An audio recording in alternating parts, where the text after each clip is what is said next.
Nagawa tayong sandwich. Ito lang ang aking lunch. Meron tayong boiled egg. Meron tayong cheese. Meron tayong dalawang pandesal. At itong sandwich spread. Nagawa tayo ng egg sandwich.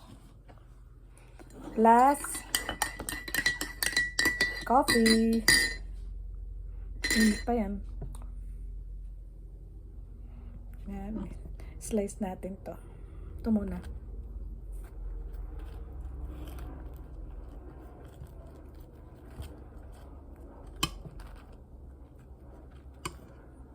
Pandesal.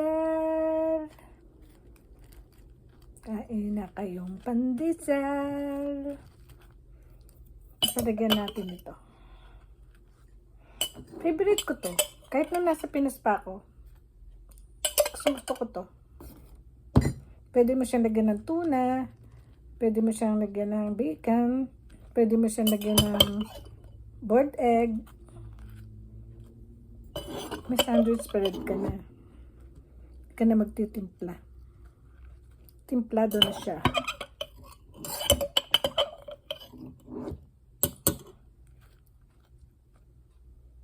Hindi kasi ako nagsasawa dito sa spread na to. Pwedeng bacon, pwedeng ham, pwedeng burger, pwedeng boiled egg and cheese. Laragyan mo lang siya ng cheese. Siyempre, ito. Lalagay natin dito.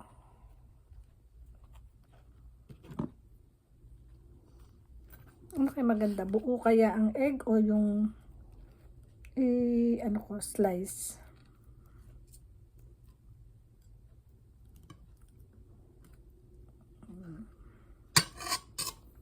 Tapos cheese. Yummy yummy. Happy tummy. Meron na tayong sandwich. Egg sandwich. Yan ang ating lunch for today. Kasi kanina kumain ako ng rice. Chahang. Kinain ko. Muha ako ng chahang. Ebi chahang. Kaya ngayon naman lunch ito. Mamayang dinner, siguro hot tea na lang. Tsaka isang crackers. May crackers ako dito parati. Para pag ayaw kumain ng rice. Alam nyo to, mga Pinoy. Mamayang gabi to. Tsaka tea. Hot. Yun lang dinner ko.